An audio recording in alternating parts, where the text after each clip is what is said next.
오늘부터 8월 마지막 주일까지 교회는 성령 강림절이라고 하는 중요한 시기를 보냅니다.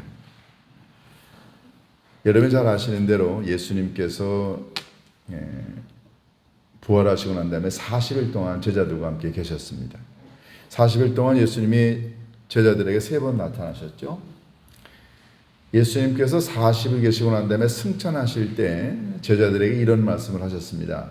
너희들 절대로 예루살렘을 떠나지 말고 내가 아버지께 요청한 보혜사 성령이 너희들에게 임할 때까지 예루살렘에 머물러 기도하라. 예수님이 부활하시고 그리고 40일 계셨다가 승천하시고 난 다음에 제자들이 열흘 정도 예루살렘 마가의 다락방에 모여서 열심히 기도를 했습니다. 그러니까 예수님 승천하시고 열흘 정도 기도한 후에 그러니까는 50일 되던 때, 즉 예수님이 십자가에 달려 돌아가실 때가 6월절이었습니다. 6월절 후 50일 되는 때를 유대 사람들은 오순절이라고 불렀어요. 오순이라는 말은 10이 5번 있다는 뜻이죠. 유대 사람들은 6월절 기간 후에 보리를 추수할 때까지 약 한 50일 정도 걸리는데 그 보리 추수할 때를 가리켜 오순절이라고 불렀습니다. 그런데 성령께서 임하신 때가 이 오순절이었어요. 그래서 성령 강림절을 가리켜 오순절이라고 부르기도 합니다. 예수님께서 예루살렘에 제자들 머물러 있으라고 하는 동안에 사도행전 2장에 보면 제자들이 열심히 모여서 기도합니다. 제자 공동체가 예수님의 말씀을 듣고 이제 기도하면서 기도 공동체로 바뀌고 그리고 난 다음에 성령의 임재를 경험해 성령 공동체로 또다시 바뀌죠. 성령이 임한 날, 사실은 교회가 탄생된 날입니다. 각 교회마다 교회의 창립 기념일이 있죠.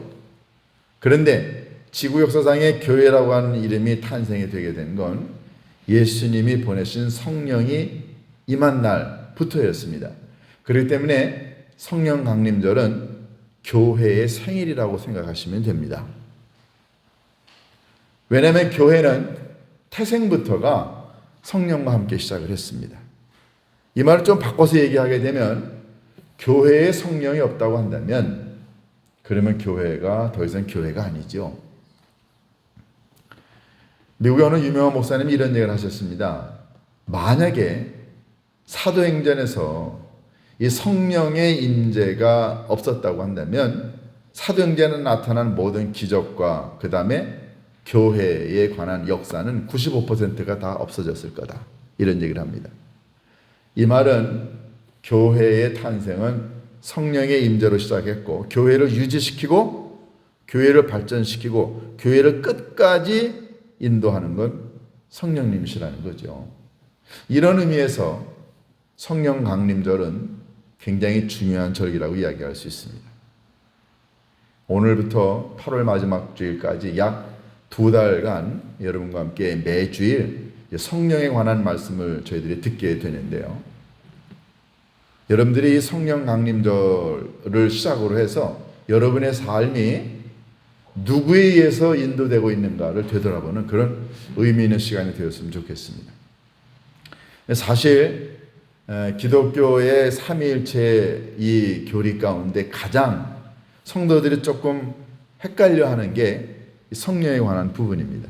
오늘 제가 이 말씀을 가지고 여러분에게 아주 간단하게 요약 정리할 테니까 여러분들이 그동안에 가졌던 내용들을 좀 정리할 수 있는 그런 좋은 시간이 되었으면 좋겠습니다. 우리가 읽은 이 요한복음 16장은 예수님께서 제자들과 함께 마지막 만찬을 하시고 난 다음에 제자들에게 한 설교의 내용입니다. 그러니까 요한복음 13장이 예수님이 제자들과 함께 마지막 만찬을 하시고 그리고 이제 감람산에 겟세마네 동산에 가서 기도하신 장면이 나오는데요. 요한복음 13장은 예수님이 제자들과 함께 마지막 만찬하시고 난 다음에 하셨던 내용이 13, 14, 15, 16장까지 나타납니다. 17장까지 나타납니다. 그러니까 무려 4장에 걸친 굉장히 많은 내용의 예수님이 설교하셨어요. 그런데 이 설교 가운데 아주 핵심적인 내용이 있습니다. 그게 다름이 아니라 예수님이 성령을 처음으로 언급하셨어요. 왜냐하면 예수님은 이제 몇 시간 후에 체포당하실 걸 아셨습니다. 그리고 그 다음날 예수님이 고문을 당하시고 십자가에 돌아가실 걸 아셨어요. 그러니까 예수님은 예를 들어서 유언 설교를 하신 거죠. 세상을 떠나시기 전에 예수님은 떠나시지만 예수님의 자리를 보다 더 확실하게 지키고 남겨두고 가게 되는 제자들을 인도할 보혜사 성령의 임재를 제자들에게 이야기를 하셨죠.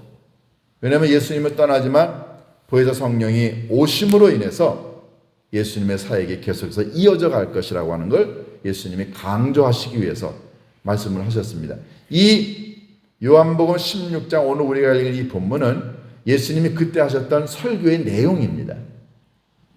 그리고 성경에서 가장 성령에 대한 분명한 언급과 설명을 하신 내용이 바로 오늘 우리가 읽은 내용이에요. 자, 그런데 우리는 약간 이걸 읽을 때 조금 의아해하는 내용을 접하게 됩니다. 그게 뭐냐면 7절에 나와 있는 내용이에요. 자, 먼저 한번 7절 보실까요? 요한복음 16장 7절에 보면 그러나 내가 너희에게 실상을 말하노니, 실상을 말한다는 말은 무슨 말이에요? 이제 현실적으로 이루어질 수 있는 이런 일들을 너희들에게 이야기하겠다라고 하시면서 내가 떠나가는 것이 너희에게 유익이라. 예수님이 떠나가는 게 제자들에게 유익이라고 말씀을 하십니다. 그러면서 하시는 말씀이 내가 만약에 떠나가지 아니하면, 여기서 떠나간다는 말은 뭔가요? 예수님 멀리 간다는 말이 아니고 예수님이 고난당하시고 체포당하시고 고난당하시고 십자가에 죽으시고 난 다음에 이제 하나님의 나라로 승천하시겠다는 그 얘기죠. 내가 떠나가지 아니하면 보혜사가 너희에게로 오시지 아니할 것이요 내가 가면 내가 그를 너희에게 보내리라. 두 가지를 얘기하시는 거예요. 내가 떠나는 것이 너희들에게 유익이고 그리고 난 다음에 떠나가면은 그곳에서 내가 너희들에게 보혜사 성령을 보내리라. 이게 이제 오늘 예수님이 하신 말씀의 초점입니다. 거기에 이제 우리는 예수님이 이 땅에 보내실 보혜사 성령이 어떤 역할을 하시는가를 저희들이 이제 설명을 듣게 됩니다. 자, 그러면 커다랗게 세 가지를 말씀을 예수님이 하셨어요. 내가 너희들을 떠나가는 게 유익하다. 이유가 뭔가요? 두 번째, 내가 가면 보혜사 성령을 너희들에게 보내리라. 세 번째, 그러면 그 보혜사 성령이 오셔서 어떤 일을 할 것인가. 이 세 가지가 오늘 우리가 읽은 이 본문의 가장 중요한 핵심입니다. 그럼 먼저 예수님은 왜 예수님 자신이 떠나가야 하는 것이 제자들에게 유익이 된다고 말씀하셨을까요? 이게 이제 우리의 첫 번째 관심입니다. 예수님은 자신이 이 땅에서 영원히 제자들과 함께 계실 수 없다는 사실을 잘 아셨어요. 그래서 예수님은 이제 이 땅에 제자들을 남겨놓고 떠나가시게 되는데 이 예수님이 떠나가시는 것이 제자들에게 유익이 된다라고 말씀하실 때 제자들이 굉장히 혼돈이 왔어요. 그러면 먼저 예수님이 제자들이 하신 말씀, 내가 너희들을 떠나는 게 유익이 된다라고 하는 의미는 뭘까요? 여러분 한번 보세요. 예수님이 제자들과 함께 밥도 먹습니다. 잠도 같이 자요. 그리고 예수님이 제자들에게 치유할 수 있는 능력도 주십니다. 모든 걸 예수님이 제자들과 함께 하셨어요. 그런데 예수님이 제자들과 함께 있을 때에는 제자들은 늘 만질 수 있고 이야기할 수 있고 같이 잘 수 있고 그리고 사역을 함께 할 수 있는 외형적이고 유형적이고 외적인 예수님을 만납니다. 그런데 예수님은 제자들에게 얘기하십니다. 내가 너희들을 떠나는 게 너희들에게 좋아. 아니, 제자들의 입장에서는 예수님이 옆에 계시는 게 좋지요. 같이 밥도 먹고 여행도 하고 전도도 하고 기적도 같이 일으키고 예수님이 옆에 계시는 게 좋은데 예수님은 엉뚱하게 내가 떠나는 게 너희들에게 낫다라고 하셨을 때 예수님은 뭘 생각하셨냐면은 예수님이 제자들과 함께 있게 되면 그러면 제자들이 예수님을 너무 의존하게 된다는 거예요. 무슨 일이 있을 때마다 예수님에게 쪼르르 달려와 예수님 어떻게 했으면 좋을까요? 예수님에게 묻고 예수님에게 가르쳐달라고 이야기하고 질문하고 지속적으로 예수님만 의존하게 된다는 거죠. 예수님 그걸 아셨어요. 물론 예수님이 옆에 계시는 게 잘못된 건 아닙니다. 그런데 예수님의 입장에서 보면은 예수님이 육체적으로 계실 때에는 제자들이 예수님만 따르지만 만약에 예수님이 떠나시게 되면 그러면 제자들은 뭐예요? 아니, 예수님과 함께 있었을 때는 좋은데 예수님 떠나고 나면 제자들이 실망하고 좌절할 거 아니에요.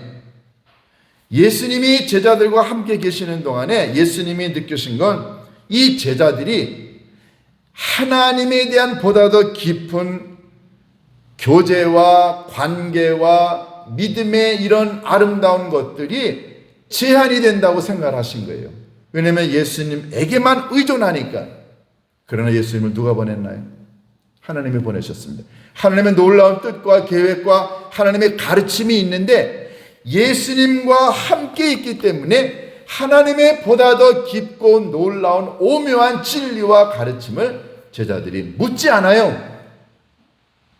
예수님 그래서 결정하십니다. 내가 떠나가는 게 너희들에게 유익이 된다. 그 말은 예수님을 떠나가게 되면 제자들은 어떻게 하나요? 이제 예수님을 보내신 아버지 하나님께 직접 기도하고 하나님과 관계를 맺고 보다 더 깊은 하나님과의 영적인 교제를 찾게 되겠죠. 예수님을 뛰어넘어 예수님을 보내신 아버지 하나님의 그 어마어마한 놀라운 구원의 계획과 섭리와 가르침을 제자들이 하나님께 직접 묻고 찾고 관계를 맺는 것이 예수님에게는 더 의미가 있다고 생각하신 거예요. 그래서 예수님 떠나가시는 게 더 의미가 있다고 생각한 거죠. 간혹가다 우리도 그렇지 않나요? 우리들은 이제 자녀들이 어느 정도 장성했어요.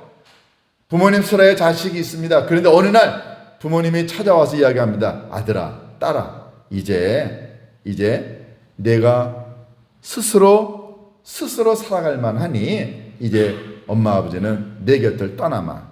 이사를 가거나 이민을 가거나 할 수 있죠. 아니면 자녀들을 내보낼 수도 있습니다. 자녀의 입장에서는요, 부모님하고 같이 있으면 좋죠. 모든 게 다 해결이 되잖아요. 마치 예수님이 제자들 곁에 있으면 모든 것이 해결이 됐듯이요. 그런데 부모님은 이 자식이 홀로 서서 홀로 하나님을 찾고 하나님과 관계를 맺는 것이 더 신앙과 믿음이 깊어진다는 걸 예수님 아셨어요. 마치 자녀를 끼고만 있으면 자녀가 부모님에 대한 의존적인 삶을 살아가는 게 될 것을 부모님이 알아서 부모님이 떠나거나 자식을 분가시키는 것처럼요. 예수님 알았습니다. 예수님 떠나가는 게 제자들의 믿음의 성장을 위해서 도움이 된다는 거예요. 두 번째, 예수님이 떠나는 게 유익이 된다고 하는 의미는요, 예수님과 함께 있게 되면 예수님이 제한을 받습니다. 자, 예수님이 갈릴리에서 사역하시는데 갈릴리에서 기적을 일으키시고 계세요. 그런데 예루살렘에 있는 사람이 예수님이 갈릴리에서 무슨 일을 하는지 알고 있나요? 모릅니다. 예수님이 살아 계시는 동안에는 예수님 주변에 있는 사람만 예수님의 사역을 알 수 있고 예수님과 함께 공동 사역합니다. 예수님이 제자들만 위해서 이 땅에 오셨나요? 예수님은 떠나기로 결정하신 두 번째 이유는 예수님이 떠나시고 이 땅에 성령을 보내시게 되면 이 성령은 시간과 공간의 제약을 뛰어넘습니다. 그러니까 예수님과 같이 있을 때에는 제한적인 은혜와 사랑을 받지만 성령님이 함께 하시면 제한이 없습니다. 지속적으로 그리고 개인적으로 즉각적으로 위대한 능력을 경험할 수 있다는 걸 예수님 아셨어요.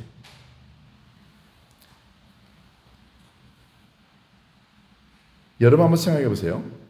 예수님이 옆에 계시는 게 좋은가요? 아니면 예수님이 여러분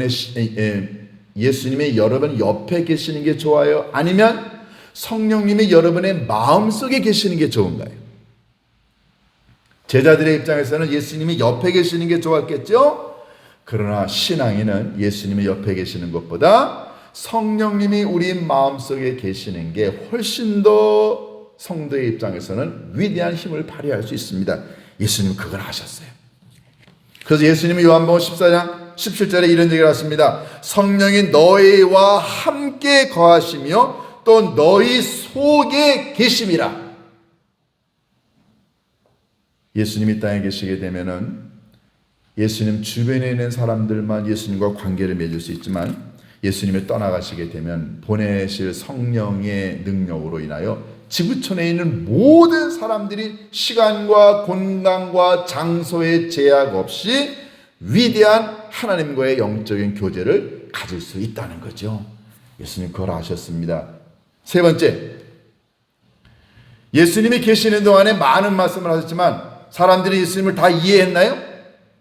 예수님의 행동, 예수님의 가르침, 말씀, 전도 사람들 다 이해 못했습니다. 오늘 우리가 읽은 본문 12절에 뭐라고 할까요? 여러분 한번 12절 보실까요? 요한복음 16장 12절에 뭐라고 예수님 말씀하십니까? 내가 아직도 너희에게 이를 것이 많으나 지금은 너희가 감당하지 못하리라. 예수님이 말씀하실 때 사람들 이해 못했습니다. 그래서 예수님은 진리의 영이신 보혜사 성령을 이 땅에 보내셔서 그 보혜사 성령이 예수님이 하신 말씀과 행동과 가르침을 깨닫게 해 주신다는 사실을 아셨어요. 예수님이 가시면 보혜사 성령이 오셔서 예수님의 사역을 이어가시는데 예수님이 행하셨던 모든 것들을 기억나게 하고 알게 하고 깨닫게 해 주시리라.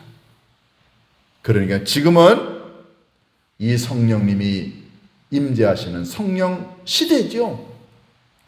여러분과 제가 예수님에 대해서, 하나님에 대해서, 말씀에 대해서 모든 걸 깨달을 수 있도록 도와주시는 분은 바로 성령님이십니다. 이 성령님은 그러면 무슨 역할을 하시나요? 오늘 우리가 읽은 본문에 예수님께서 아주 자세하게 성령의 역할을 이야기하십니다. 자, 8절 볼까요? 이 성령이 그가 와서 죄에 대하여, 의에 대하여, 심판에 대하여 세상을 책망한다. 이 세 가지 사역을 성령이 와서 하시게 될 거다라고 하면서 그 세 가지 사역에 대한 중요한 그 해설까지 예수님이 하셨습니다. 9절에 죄에 대하여라 하면 그들이 나를 믿지 않는 것이다. 여러분 무슨 말인가요? 자, 성령님이 땅에 오셔가지고 하시는 제일 중요한 첫 번째 사역은 죄가 뭔가를 깨닫게 해주신다는 거예요. 근데 여기서 말하는 이 죄는 뭐 도덕적이고 율법적인, 윤리적인 이런 죄라기보다 근본적인 불신앙의 죄를 의미한다고 예수님이 설명을 하셨어요. 죄에 대하여 하면 그들이 나를 믿지 않는 게 죄다는 거죠. 그러니까 여기서 말하는 죄는 보다 더 근본적인 불신앙의 죄를 의미합니다. 자, 여러분 요즘에요, 교회가 점점 어려움을 겪어요. 교회가 어려움을 겪는다는 말은 교회가 무슨 재정적으로 어려움을 겪거나 아니면 뭐 교인이 없어진다거나 이런 의미가 아니고요.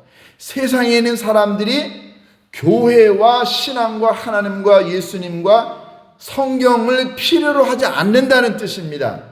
그러면 세상에 있는 사람들은 왜 성경이, 하나님이 필요 없을까요? 요즘에 세상에 있는 사람들의 마음을 지배하고 있는 건 딱 한 가지입니다. 그건 다름이 아니라 돈이에요. 이 돈의 힘, 이 자본주의의 힘, 이건 권력을 살 수 있어요. 이건 명예도 살 수 있습니다. 이거는요, 사람도 살 수 있어요. 심지어 돈만 있으면 행복도 살 수 있다고 사람들이 생각합니다. 아름다움도 살 수 있다고 생각해요. 그러니까 하나님, 뭐 기도, 성경, 예수님, 십자가, 교회, 이게 우리 밥 먹여줘요? 사람들이 그렇게 생각합니다. 그러니까 돈이 없고 가난하고 힘들고 어렵고 권력 없을 때는 사람들이 하나님께 엎드려 기도하다가 점점점 잘 먹고 잘 살게 되니까 하나님의 자리를 자본주의가 잠식해 들어오고 있습니다. 그러니까 요즘 사람들은 하나님 필요 없습니다. 교회 필요 없다고요. 그러니까 하나님도 예수님도 성경도 필요 없고 부정하는 거예요. 가장 커다란 죄는 거짓말하고 사기친 죄가 아니라 예수님 당신 필요 없습니다. 하나님 필요 없습니다. 성경 필요 없습니다. 라고 하는 게 가장 커다란 죄죠. 그런데 그걸 깨닫게 해주시는 분이 누군가요? 성령님이십니다. 여러분, 사람들이 성령을 만나게 되면 돈이 다가 아니구나. 이 권력이 다가 아니네. 인간의 아름다움이나 외모가 다가 아니네. 정말로 중요한 건 예수님이시구나. 예수님을 만나게 되면 행복의 근원이 뭔가를 압니다.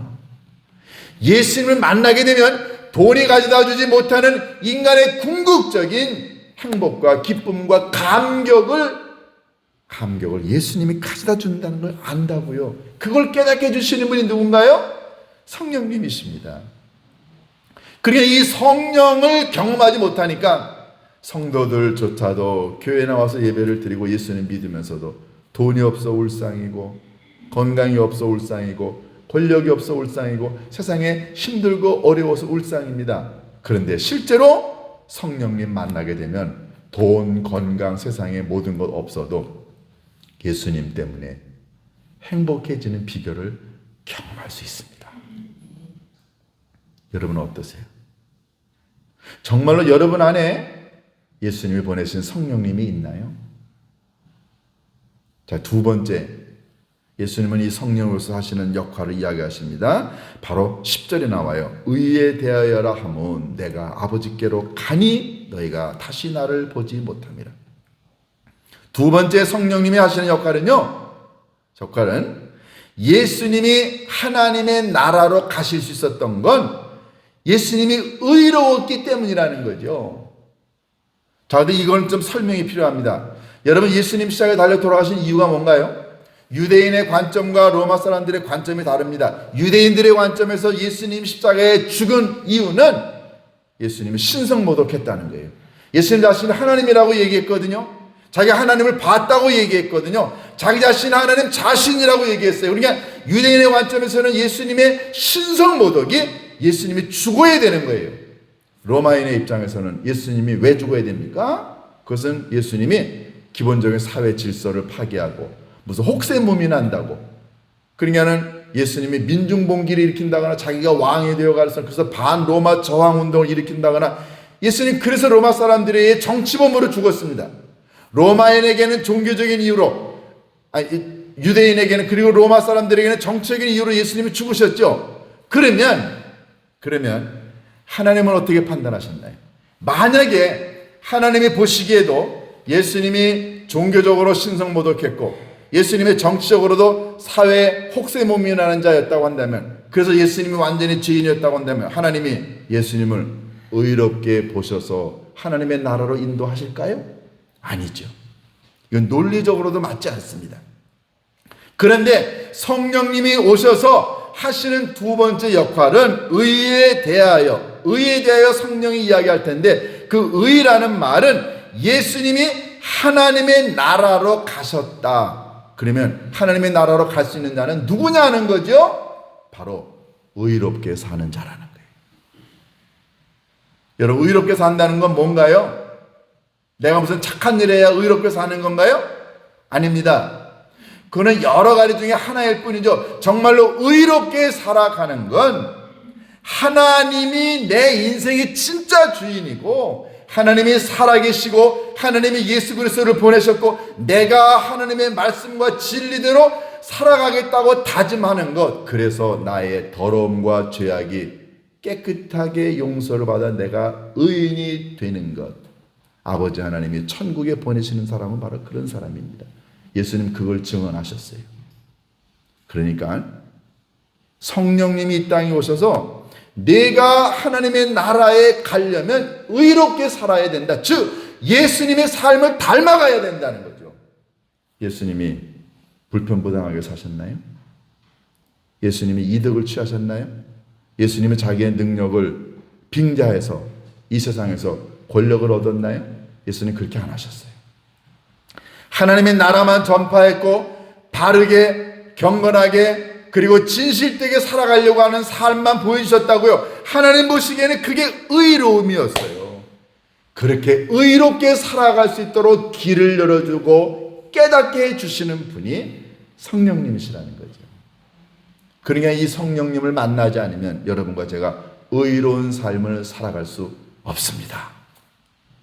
여러분과 제가 용기를 주고 지혜를 주고 길을 보여주고 그리고 그 길을 갈 수 있도록 능력을 주시는 분이 성령님이세요. 세 번째, 이 성령님이 하시는 것은 11절에 나옵니다. 심판에 대하여라 함은 이 세상 임금이 심판을 받았습니다. 성령님이 오셔서 여러분과 제게 이야기하시는 가르쳐주는 세 번째 중요한 것은 바로 마귀가 사탄이 이미 이 세상에서 심판을 받았다는 거예요. 여러분 예수님 십자가에 달려 돌아가실 때 죄인으로 돌아가셨습니다. 그런데 죄인으로 돌아가실 때 함께 죽은 자가 누구냐면 죄를 다스리는 사탄의 권세. 왜냐하면 예수님이 십자가에서 죽으시고 부활하셨을 때에 사탄의 죄의 권세와 사탄의 모든 능력, 예수님의 부활로 인하여 사탄은 심판을 받아 멸망하게 된 것입니다. 그러니까 여러분과 제가 신앙생활하는 동안에 힘들고 어렵고 지치고 낙심할 수 있어요. 그러나 우리가 승리할 수 있는 이유는 우리를 지배하는 사탄의 모든 세력이 예수님이 부활하시는 때에 그들은 죽었기 때문에 그렇습니다. 사망아 내가 쏘는 것이 어디 있느냐? 죽음아 너의 권세가 어디 있느냐? 여러분 예수님의 부활이 우리로 하여금 이 세상의 죽음을 지배하는 모든 악한 사탄의 세력을 물리친 결정적인 계기였습니다. 이걸 깨닫게 해주시는 분이 누구예요? 성령님이십니다. 자, 그러면 우리가 묻게 되는 질문이 있습니다. 아니 그러면 성령님을 내가 어떻게 받나요? 내가 어떻게 성령을 경험할 수 있나요? 많은 분들이 성령 받기가 어렵다고 생각합니다. 저희들이 고등학교 때도 그랬고 대학 다닐 때도 정말 성령 받으려고 열심히 기도했어요. 산에 가서 기도원에 가가지고 정말 소나무 앞에 앉아가서는 담요 뒤집어 쓰고 한겨울에도 그렇게 기도했었던 기억이 납니다. 저희들은 그때 성령은 그렇게 받는 거라고 생각했어요. 4일 5일씩 금식해야 되고 철야해야 되고 새벽 기도해야 되고 울부짖어야 되고 그냥 목소리가 안 날 정도로 성령이 임하소서. 저희는 그렇게 해야 성령 받는 줄 알았어요. 여러분 성령이 무슨 산에만 있나요? 성령이 무슨 소나무 앞에만 있습니까? 성령이 금식하는 사람에게만 오냐고요? 아닙니다. 성령은 언제 오는지 아세요? 사모하는 자에게 옵니다. 성령 하나님, 제가 죄가 뭔지 잘 모르겠어요. 여러분과 제가 어느 날 무릎을 꿇고 성령 하나님, 저로 하여금 저 자신이 누구인가를 깨닫게 하옵소서. 나의 문제가 뭔지 깨닫게 하옵소서. 제가 죄 때문에 두려워합니다. 제가 이 세상에 살아가는 동안에 너무너무 힘들고 어려워요. 성령 하나님, 내게 지혜를 주시고 진리를 가르쳐 주시고 용기를 주시고 힘을 주시고 그리고 의롭게 살아가는 길이 뭔지를 깨닫게 하옵소서. 성령 하나님, 내 마음에 임하옵소서. 여러분 기도 한마디만 해보세요. 그 시간 즉각적으로 성령이 임하십니다. 예수님이 떠나실 수밖에 없었던 이유는 예수님이 옆에 계시면 좋지만 예수님이 옆에 계시지 않기 때문에 받을 수 없는 성령, 예수님이 떠나가시면서 보내신 성령, 그분은 365일 평생토록 시간과 공간의 제약 없이 지금 이 자리에 우리와 함께 계십니다. 만약에 여러분이 어느 날 하나님께 엎드려 기도할 때 하나님 이번에 복권 샀습니다. 당첨되게 해주세요. 여러분 백날 기도해봤자 복권이요? 당첨되지 않습니다. 여러분이 잘 먹고 잘 살게 해달라고 기도하는 것도 하나님이 물론 들어줄 수도 있어요. 그러나 그런 기도보다 하나님이 즉각적으로 들어주시는 기도가 있습니다. 그게 뭘까요? 성령 임하게 달라고 기도해 보세요. 하나님 죄를 깨닫게 해주시고 나로 하여금 의롭게 사는 방법이 뭔가 가르쳐 주시고 나로 하여금 이 세상에 있는 모든 악한 세력이 이미 패했고 나는 승리할 수 있음을 깨닫게 해주실 수 있는 성령님을 내게 보내주옵소서. 여러분이 성령 달라고 기도하는 순간 하나님은 너무너무 마음이 기쁘세요. 돈 달라고 건강 달라고 사업자들에게 해달라고 기도하는 것보다 성령 달라고 기도할 때 하나님의 마음이 흡족하셔서 여러분에게 즉각적으로 넘치는 성령을 부어주십니다. 이게 성령 강림절의 시작입니다. 여러분과 제가 이 땅에 살아가는 동안에 승리할 수 있는 비결은 성령이 우리와 함께 있느냐 없느냐 하는 거예요. 하나님은 성령을 통해 여러분에게 말씀하시고 싶어 하십니다. 하나님은 성령을 통해 여러분과 함께 하시고 싶으세요. 이 성령님 지금 이 자리에서 여러분의 초청을 기다리시고 계십니다. 이번 성령 강림절 기간 동안에 여러분이 이 성령님을 초청하셔서 성령님을 바라셔서 성령의 임재로 여러분의 삶이 풍요로워질 수 있기를 주님의 이름으로 축원합니다. 기도하십니다. 고마우신 아버지 하나님,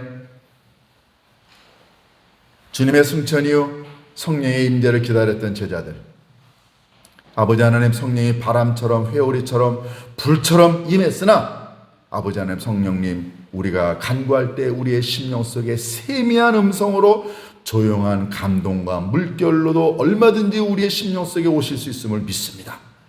이 성령님 우리의 심령 속에 들어오셔서 우리의 삶을 인도하여 주옵소서. 우리 주 예수 그리스도의 이름으로 기도하옵나이다.